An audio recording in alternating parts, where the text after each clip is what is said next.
Hey everybody, this is Mike Freeland coming at you on. We're here live today. This is March 4th. You got this morning, the rest is easy. I want to do a quick video today. Hopefully it's going to be quick based on something that I watched this past weekend. It was Netflix actually called The Photographer of Mauthausen. Okay, was a based on a true story or true facts of the one of the concentration camps where the Nazis actually housed Jews and a lot of other people, and all of the atrocities that went with it. I am really, really big on watching history, period, along with spiritual enlightenment and everything. Whether the African American or African slave trade, whether it's the German and Jewish conflict, whether it's in Asia and it deals with the hate at one point of, the Japanese to the Chinese and the Koreans and, just whatever. And the one reason about that is because I'm really, it's puzzling to me how, people just for whatever reasons just hate other people, and it's just really, really tragic. But this particular story, what was very interesting about it was that the prisoners, the gentleman in particular, was a photographer, and to make a long story short, he was being used by the Nazis to create propaganda film or propaganda photos, and he also started taking photos of the atrocities that were going on. Okay, and they wanted to get rid of him. He was very, very liked by one or two of the Germans, pretty much because they felt he could take great photos. And then they found that he was keeping the negatives to get those out to the public. A lot of crazy things went on in the movie. He survived even after fighting one of the Nazis. And what was really kind of, the whole movie was disturbing, so to speak. But what was really sad was that at the very end, a lot of what you saw in the movie were actually based on the photos that were, received, with bodies laying all around, the victory, if you will, of when the soldiers came in to actually shut down the camp. And one of the guys was one of the main, if not the main German person was kind of just, murdered and thrown up on some barbed wire. And at the end, they showed the actual footage of a lot of those things. But, what really got me, it made me think when it was over was, it seems like people from all over, and their atrocities seem to come to the United States for a better way of life. And it seems like all of them are accomplishing their goals with the exception of African Americans or the descendants of Africa, as far as the Middle Passage. And, it made me wonder why. Well, I think about stories that I've read and looked at about when New York was, getting into its development stage, and my immigrants, as they call them, but people that were coming from all other countries coming, and gangs were there, and all of that. But even with all of that, it just seems like at a point people began to build and become successful, except for African Americans. African Americans just always seem to be at the bottom. And then when you look at it, Black people all over the planet just seems to be the footstool of a lot of other people. I mean, you can go in anywhere in the USA and you will find people from all other cultures come into Black communities and literally retire their families and become wealthy. And they become wealthy out of what society says is the poorest, poverty-stricken places in the United States. Yet people come from all over and they set up their businesses in African American communities, and and they take care of their families. They become wealthy, and you can go in any place today, and when you just go down a block of stores in a Black community, Every other race is there except black people. Maybe you'll find a barber shop that's the black people, owned by a black person, or maybe you'll find a beauty salon. When I'm growing up, I'll be 53 March 11th. I remember even in major malls here in Baltimore, you know, you would have people in the malls with all kind of stores, but you would have the kiosks where you may find one or two black people with a T-shirt stand. All of these small type of businesses. There's nothing wrong with that, but they were never in the businesses where true wealth was made.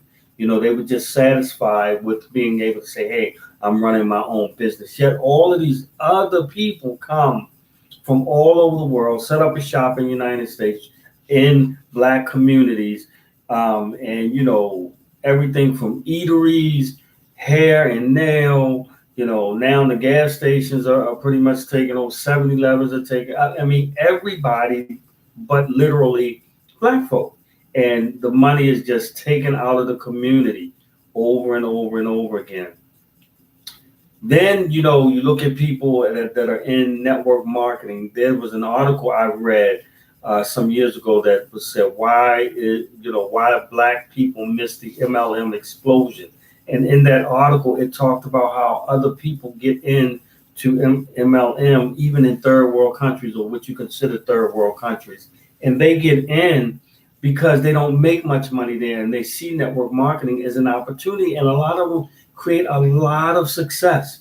But black people, because we've come here, we were forced here, the only people forced here, and went through the whole slave thing, independence and everything was literally taken away, and then when it became time that we could do it, in my opinion, and the reason why I love network marketing and working from home and everything is because black people, number one, has been probably the people that can do the most improvisation for anything. I mean, we tell stories about how, your mother could take a little bit of money and stretch it and make crazy meals out of a little bit. We've always been able to improvise. And network marketing gives you an opportunity that a lot of 9-to-5s won't, if you can even get a 9-to-5. Like I said, people come into the black community and all of the shops are set up. The money is just drained out of the communities. What's really, angers me is not only in Maryland, but all over the country. I've seen, read articles, and I've seen firsthand where crime has happened in some of these stores in black communities. And the police come, they rope things off, they do their investigation. If it was a murder, they get the body out of there, do all of that. The store owner will come out in front of his store, sweep up, clean up, do whatever he need. If some glass got broken, have a glass man come, put the glass back in. And within an hour of everybody being gone, the store is back open and run, back open and functioning. People are walking in and out of the store, still spending their money, talking about, the tragedy that just happened. And people that own those stores come from countries where they're used to seeing, death and destruction like that. I mean, many of them come from countries where if somebody dies, when they die, it's shown on TV. I mean, in the United States, most of your news, when it's like that, and especially when there's, deceased involved, they're covered up and things. But I've seen, obviously, and I'm sure you've seen where people are laid in the street in other countries and they just show it all, But here it's not. And this is why people can come here and set up shops and stores in black communities. A crime occurs right in their store. The police do everything that they need to do, remove the yellow tape, and these people can go right on and keep the store going. And somebody died in there 15, 20 minutes ago or whatever. Whenever the police gives them the okay to reopen their store, they'll clean it out as much as they want to have people come right in and just buy and do like nothing ever happened. So what am I saying?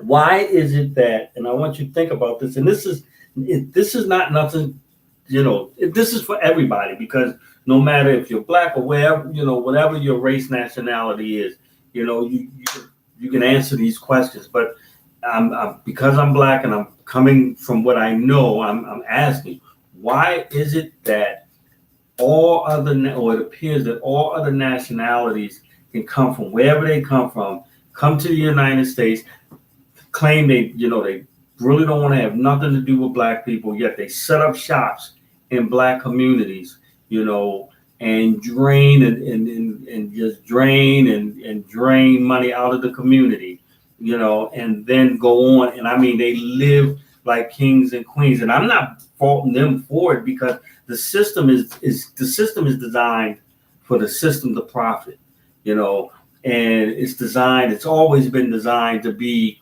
on the backs, in my opinion, of black people, of African Americans, or whatever. And now other people are coming in and picking right up where the system is. But what about us? What is it that we're not doing? Okay, let's say you really don't have a desire to own your own business. We've been so conditioned that we've had to work for other people until even when opportunities come up, we're scared to even take that challenge or whatever, because we're so comfortable with working for somebody else. They say that on Sundays in the United States is the most segregated time of the week, because 99.9% of white people and everybody tends to gravitate, if their religion is practiced on Sundays or church or whatever, they tend to gravitate to their own. Now we know that there are mega churches and stuff out there, and there's multicultural, but for the vast majority, everybody go to their own. And here's the funny thing: we all, if you're a Christian, you're all praying to the same God for this, for your health.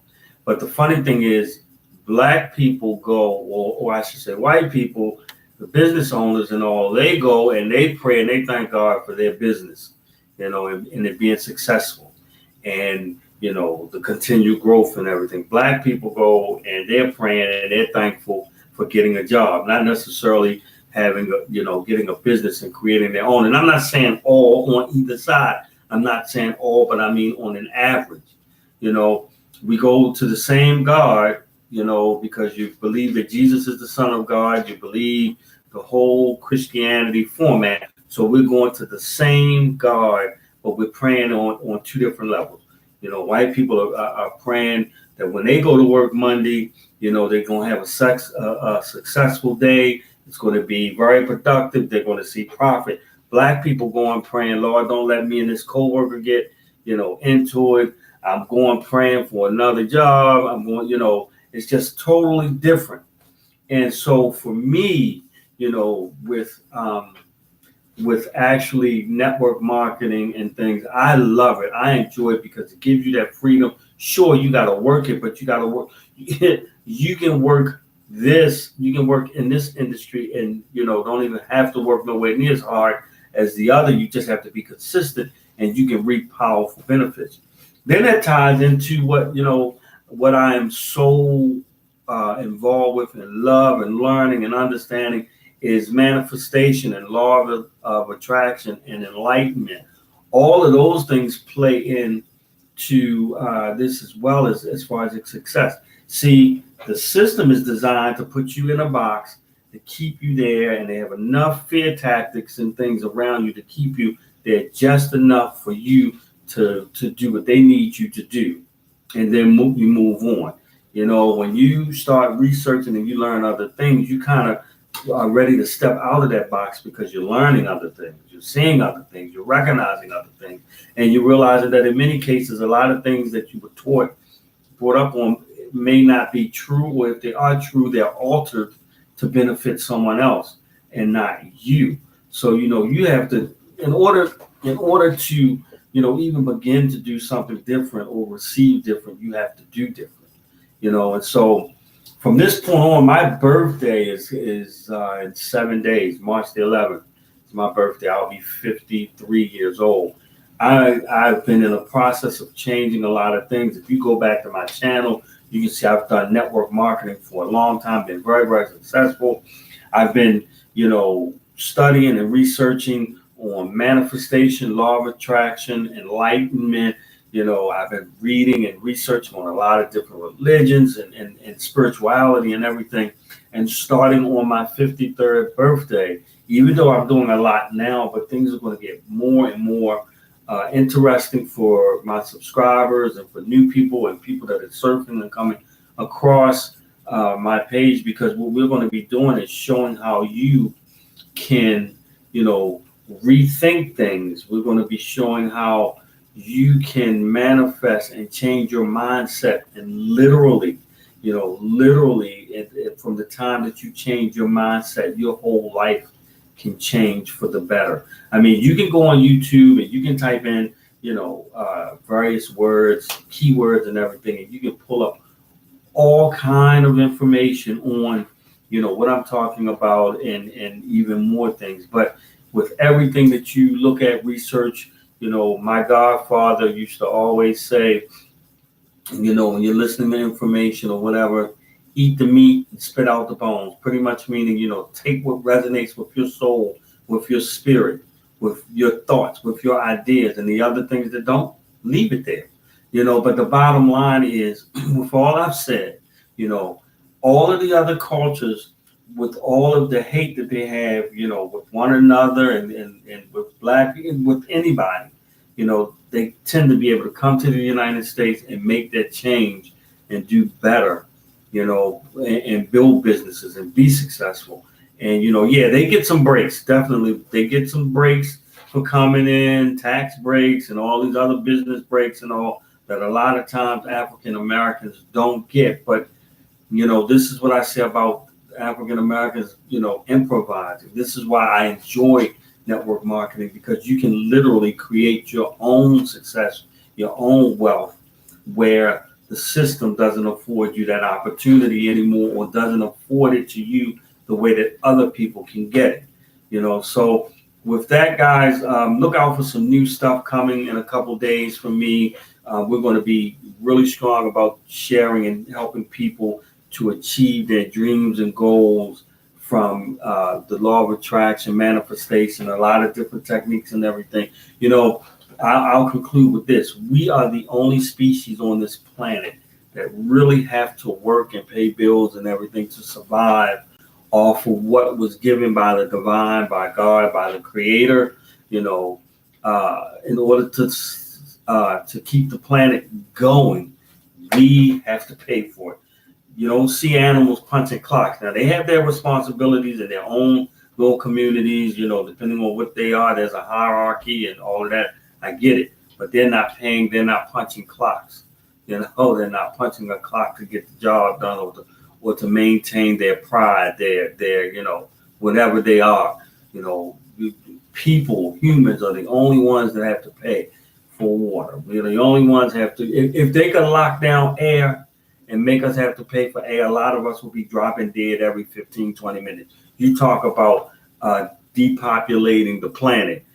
Let them send you a bill or make an announcement that they've harnessed the air and the atmosphere, and now we're going to start billing you and charging you for air. So think about that. Anyway, this is Mike Freeland. You guys take care. Have a great day. Look out for us for some new stuff coming that we hope you guys will find very, very enlightening to you. And then if you want to participate with us in some of the opportunities that we're doing to help create income for ourselves, I have several videos for things that I'm doing that are really exciting, fun, inexpensive, but bringing in hundreds and thousands of dollars. So you definitely can take care of those, or check out those as well. So this is Mike Freeland, guys. You take care. Have a fantastic rest of your Monday. Mondays aren't bad.